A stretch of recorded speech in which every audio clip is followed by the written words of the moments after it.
Olá pessoal, eu sou o professor Diego e esse é o curso Redes de Computadores, né? Na aula anterior, nós apresentamos uma visão geral de algumas das mais importantes tecnologias de acesso à internet.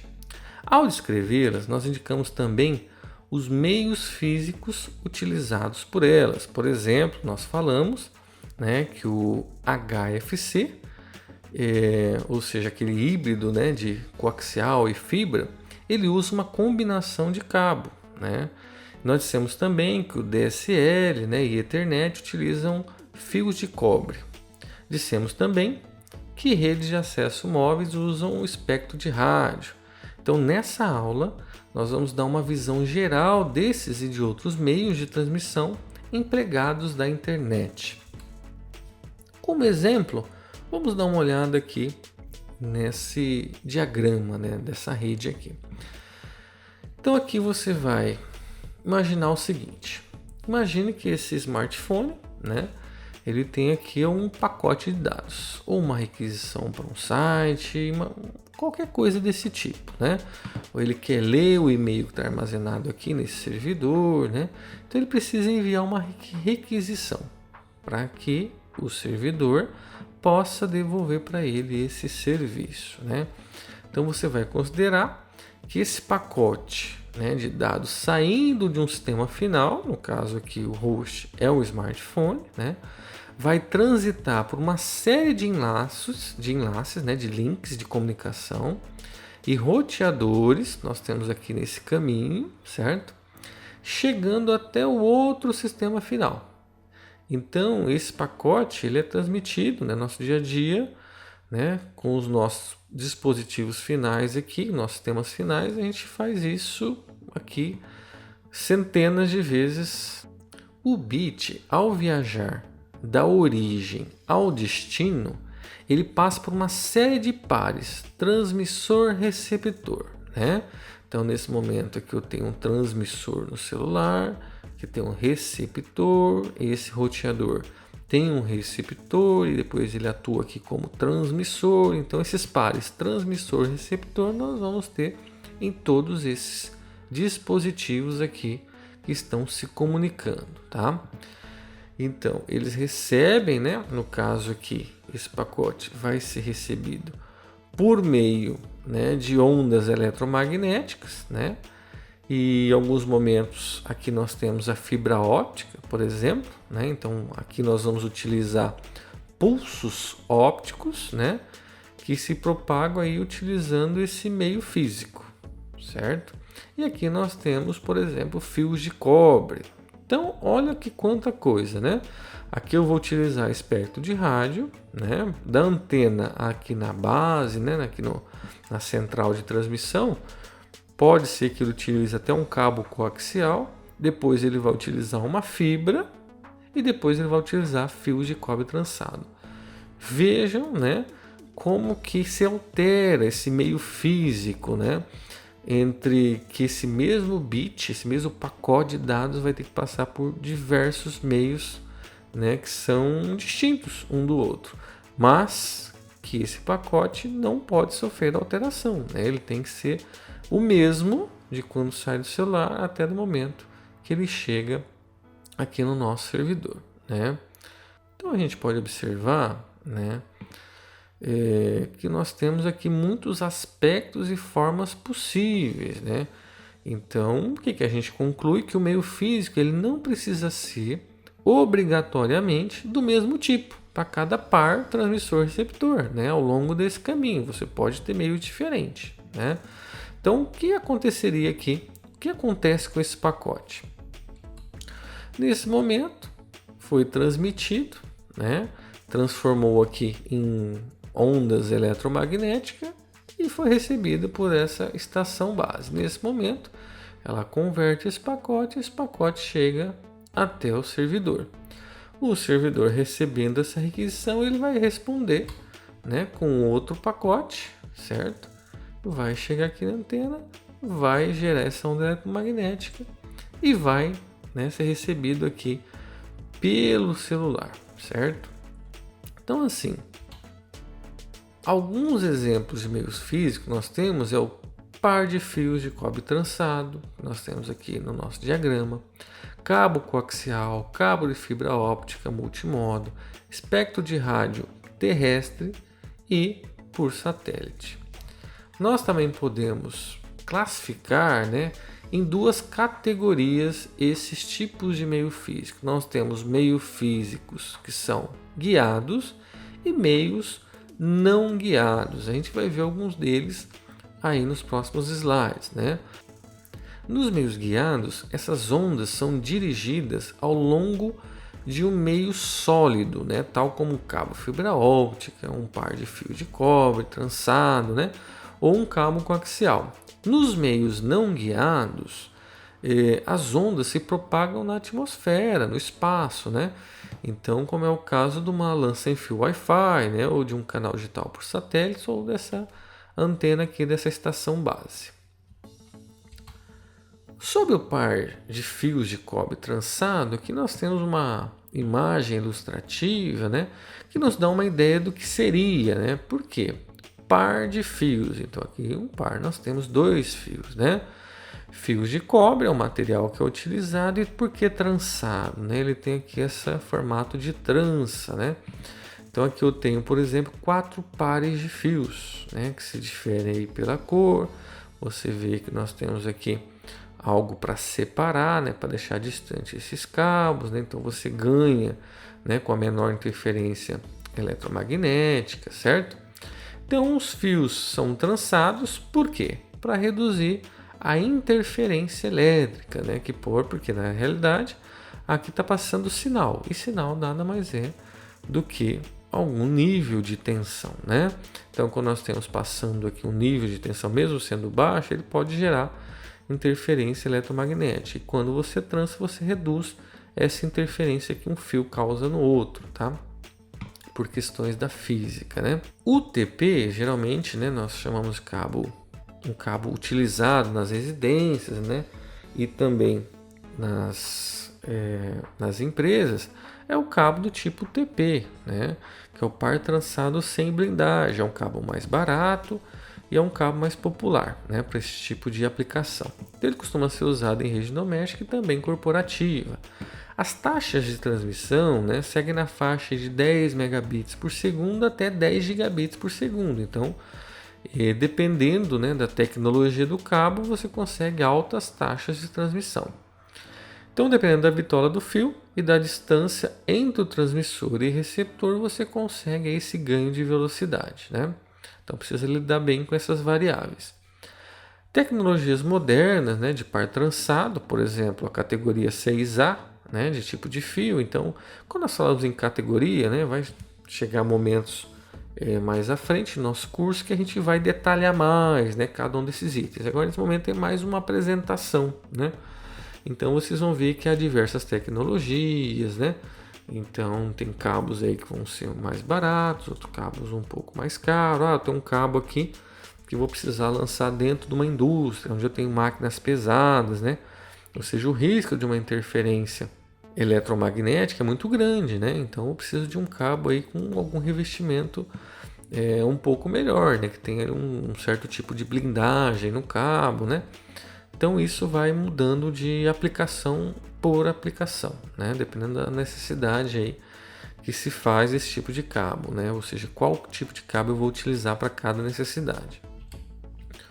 Um outro meio físico, de comunicação guiado é o cabo coaxial. Então, o cabo coaxial ele é constituído de dois condutores, concêntricos de cobre, lembrando que concêntrico é algo que compartilha o mesmo centro, o eixo, ou seja, não é paralelo como é o cabo UTP que nós vimos anteriormente, taxa de transmissão na faixa de 10 megabits até chegando a 1 gigabit, Essa velocidade consegue, chegar também a 1 gigabit, Se eu utilizar o protocolo Ethernet, que nós vimos aí nessa forma de rede de acesso, eu não consigo uma velocidade tão alta, Então aí você pode perguntar, nossa, mas como que a minha provedora de serviço de internet, que ela me fornece aí, chega cabo coaxial na minha casa e eu consigo 240 megabits, porque ela utiliza um protocolo específico, né, que é o protocolo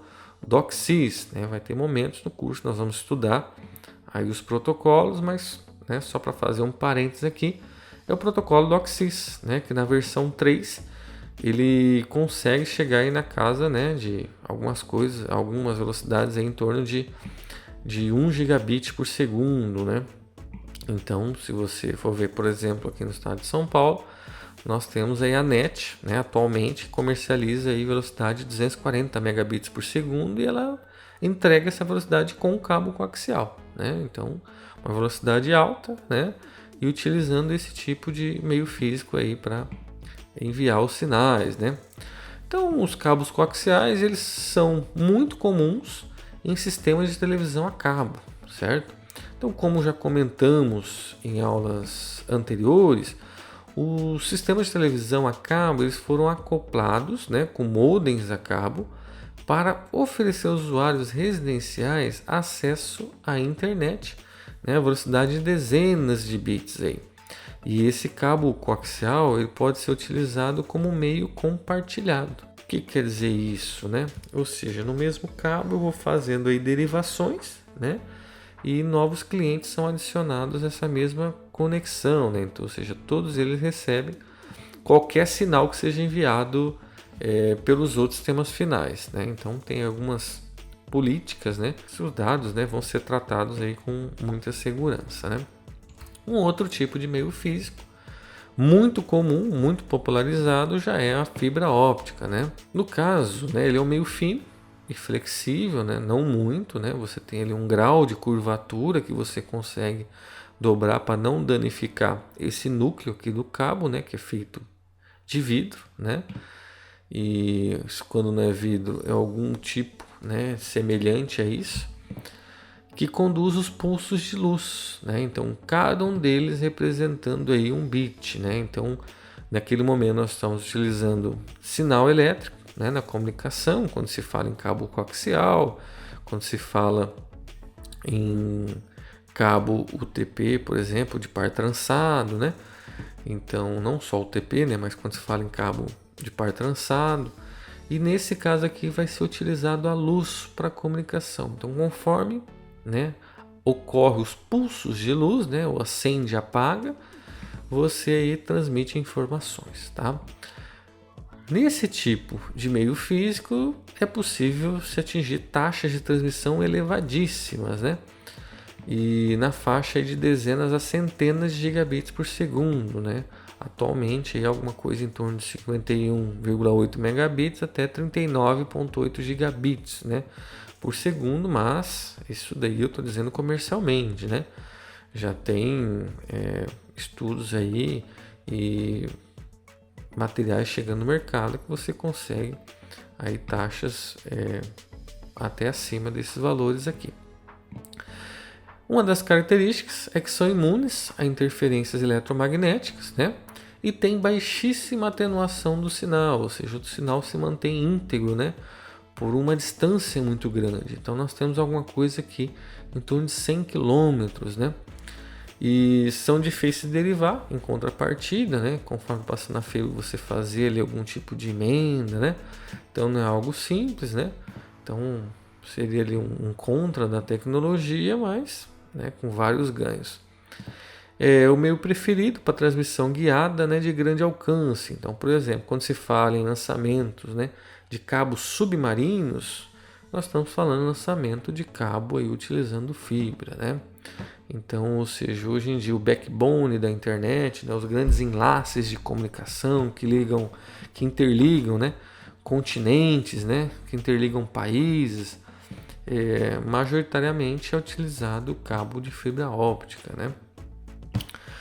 Nós temos, claro, né, um alto custo, né, de equipamento. Quando você vai fazer uma fusão, né, você vai unir uma fibra na outra, né, os equipamentos para fazer isso são equipamentos caros, né, exige aí um grau de especialidade alto, né. Então, tanto como transmissores, receptores, comutadores, estamos falando de equipamentos aí com preço bem mais elevado, né.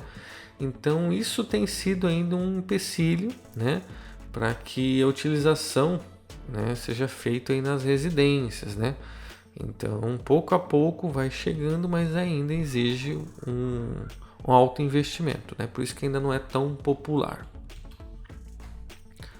Temos também a forma de canais de rádio terrestres. Como que acontece isso? Eles carregam os sinais dentro do espectro eletromagnético. É atraente, pois não requer cabos físicos, atravessa a parede, possibilita ao usuário móvel, né? Em alguns casos transmite um sinal a longas distâncias. Então é muito bacana você ter, por exemplo, dependendo da sua aplicação, claro, né? Mas é muito cômodo, né? Por exemplo, um fone de ouvido sem fio, né? Então você está ali na cozinha, às vezes fazendo algum trabalho lá, então você está com o celular e passando um vídeo, põe o foninho, você vai para lá, vai para cá, você continua ouvindo, né? Tem essa mobilidade, não atrapalha ninguém, né? Com relação ao som, né? E você tem aqui, por exemplo, um celular, você consegue se conectar à internet também, por exemplo, o seu provedor, né, de internet consegue te fornecer esse sinal através de antenas aí, de sinais 3G, 4G. Nós temos aqui um outro exemplo, né?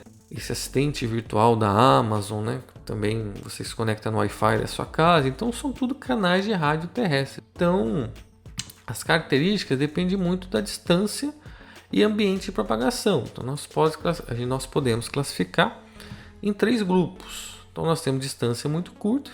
Um exemplo é o Bluetooth, né? Um fone de ouvido aí, Bluetooth e tal, seria um exemplo dessas distâncias muito curtas. Seriam canais de rádio, né, de pequeno alcance e o Wi-Fi. O Wi-Fi é um exemplo desse tipo de sinal de rádio, né? Aqui um dispositivo, por exemplo, esse Echo Show aqui da Amazon, né? E de longo alcance nós temos o 4G, o equipamento que faz uso aí o celular, né? Isso, usufrui muito dessa tecnologia aqui. Vale a pena a gente fazer aqui um parênteses, né, e dizer que as condições ambientais elas determinam aí a perda de sinal no caminho, né? E nesse tipo de comunicação nós podemos ter atenuação por efeito de som, né, que reduz a intensidade do sinal quando ele transita por distâncias longas, né, e ao redor ou através de objetos que são interferentes. Podemos também ter atenuações por caminhos múltiplos, né, devido à conexão do sinal quando atinge objetos que também são interferentes, e também as atenuações aí por interferência, né, quando outras transmissões de sinais eletromagnéticos acabam aí interferindo, né, na comunicação do seu dispositivo, né. Tem alguns softwares na internet que você consegue mapear quais são os sinais de rádio que estão chegando, por exemplo, até seu smartphone, né? Então, quando você utiliza, por exemplo, no Wi-Fi aquela frequência de 2.4 GHz, se você observar, os seus vizinhos, né, também vão utilizar geralmente essa mesma frequência. Então você acaba, se você estiver, por exemplo, passeando, né, no centro, um lugar que seja densamente povoado, né, um condomínio, né, que tem ali um condomínio vertical, né, através de prédio, vocês vão ver que tem vários sinais, acaba um sinal aí interferindo no outro, e você também pode ter a degradação do seu sinal e da sua residência, consequentemente aí você tem uma comunicação mais lenta e coisas do tipo. Uma outra forma seriam os canais de rádio por satélite, né? Ou seja, ele vai conectar aí 2 ou mais transmissores, receptores de micro-ondas, né, baseados na Terra, ou seja, que estão na Terra, denominadas estações terrestres. Então você tem aqui uma estação, por exemplo, desse lado, outra estação aqui, né, que envia o sinal para o satélite e o satélite retransmite, né? Então nós temos aí o satélite como um interlocutor dessas 2 bases terrestres. Então ele recebe a transmissão em uma faixa de frequência, né, o satélite, ele atua como repetidor e transmite esse sinal recebido aí utilizando outra frequência. Então nós temos aqui um repetidor, né? E os satélites utilizados especificamente para comunicação, nós podemos citar 2 tipos, né? Que são os satélites geoestacionários, né? Que ficam aí de modo permanente sobre o mesmo lugar da Terra, né? Essa presença estacionária é conseguida colocando-se o satélite em órbita a mais ou menos ali 36 mil quilômetros, né, de altura. E a considerar que essa enorme distância, né, da estação terrestre ao satélite, e imagina o pacotinho, né, de dados saindo aqui da Terra, vai até o satélite, volta de novo, né? Então essa distância ele pode provocar aí atraso, né, na propagação do sinal, de alguma coisa em torno de 280 milissegundos, né? Então pode parecer pouco, mas dependendo da comunicação, isso é significativo. Não sei se você já observou, muitas vezes nós estamos ali assistindo um telejornal e quando ali o apresentador fala com o repórter, né, que está em outro país ou fazendo uma reportagem ali na rua, né, esse repórter acaba demorando, né, para responder, né, porque você tem esse atraso, né, na comunicação aqui. Muitas vezes você está lá fazendo, né, o repórter está lá com aqueles veículos, né, que utilizam sinal de internet para poder mandar lá para central da TV, né, e coisa do tipo, né. Então esses atrasos aí são comuns, né, quando a gente utiliza, né, grandes atrasos, né, quando se fala em comunicação, tá, pessoal? 280 milissegundos é muito pouco, mas quando se fala em comunicação é algo bem considerável, tá? Causa impacto aí que é bem perceptível, né? Então esses satélites também do tipo aqui, satélites de órbita baixa, né? Eles são posicionados aí mais próximos, né, da Terra. Se nós olharmos aqui essa figura de 500 até 1.500 quilômetros, né, distância, e eles não ficam sempre no mesmo lugar, né? É diferente do geoestacionário. Então ele fica ali sempre fazendo, né, ali uma órbita ali em volta da Terra, né? Então eles giram aqui ao redor da Terra, né, assim como a Lua faz, né? E eles podem se comunicar uns com os outros, né, e com estações terrestres. Então até alguns projetos, né, de disponibilizar a internet no mundo todo, né, não ter mais sinal sem internet através desses tipos de satélite, né? Então fazer uma rede de satélites do tipo LEO, né? Então esses satélites aqui iriam disponibilizar teoricamente, né, internet no mundo todo. Então alguns projetos nessa área, vale a pena dar uma pesquisada na internet sobre isso. Bom, pessoal, espero que vocês tenham apreciado esse conteúdo, né, sobre a borda da internet, a periferia da internet. E nas próximas aulas nós vamos ver sobre o núcleo da rede, né? Nós vamos estudar esse comportamento do núcleo, os equipamentos que compõem o núcleo da rede, né? O núcleo da internet. É isso, até mais.